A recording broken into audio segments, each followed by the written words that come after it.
I wanted to just tell you guys about this. My mom got this from the store by accident. It's some olive oil mayonnaise dressing, and it's pretty good. I probably will go back to the regular Hellmann's because I prefer the regular Hellmann's. Like, that's another thing. I always like sort of the same brands. So like I grew up with Hellmann's mayonnaise. I've had other mayonnaise, but I like Hellmann's mayonnaise best. So I'm the type of person who, if I like something, I just prefer to use the thing I like.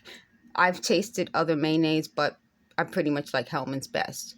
So that's like something I think most of us do. So that's not something that the gang stalkers or the EMS talked about. The things they talk about, I find very boring and criminal.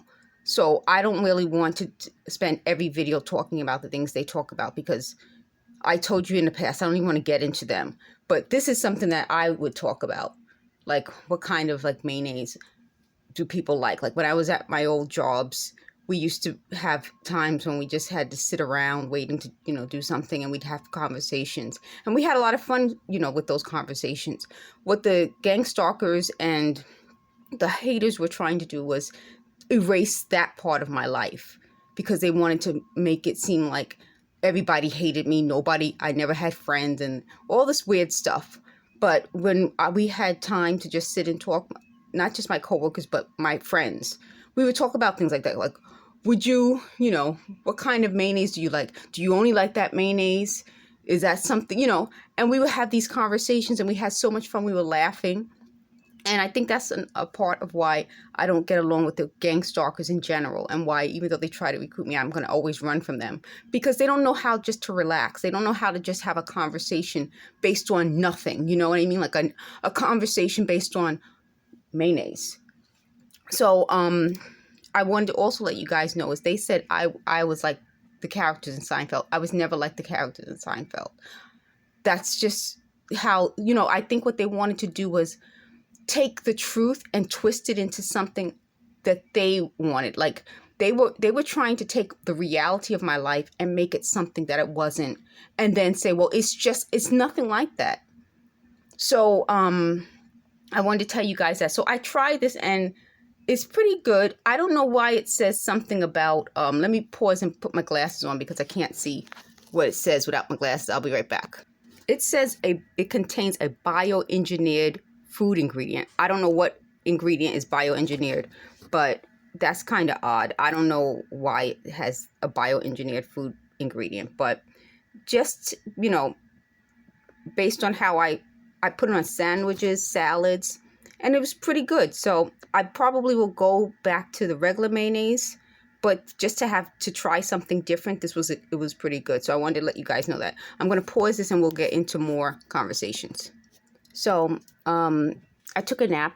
Earlier I showed you my lip, so now it's a lot better. And I'm just going to keep having these conversations.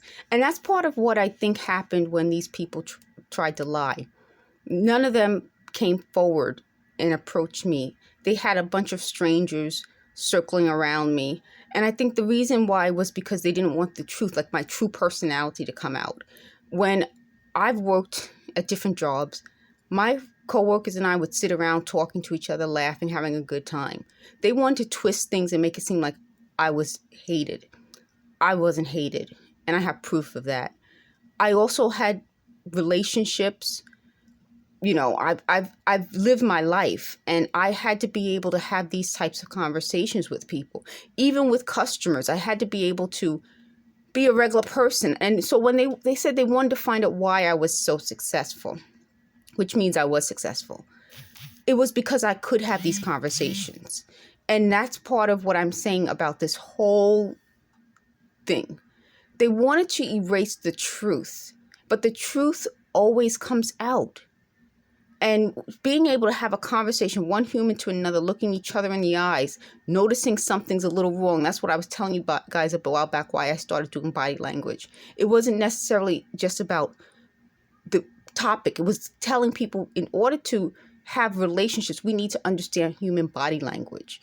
It goes back to being able to relate to each other, be empathetic towards each other. When I look at all the things going on right now in the world, there seems to be a lack of empathy, but ability to read other people. Not read people in the sense, tell them off, read, but read their body language. Understand when someone's going through something. Look at them.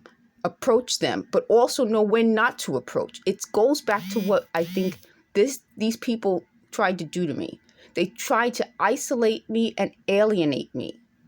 So not only was I separated, but I was alienated, kept from establishing the type of human connection with this technology. And that's part of what I'm saying. I think that's what they wanted the world to be. A world where people can't empathize with one another. People can't read each other's body language and know how the other person is feeling. And I'm hoping that at some point, as I'm doing these videos and I'm getting comments and I'm, commenting back, we can get back to a society that understands how we feel about things and how other people feel about things. Thanks for watching.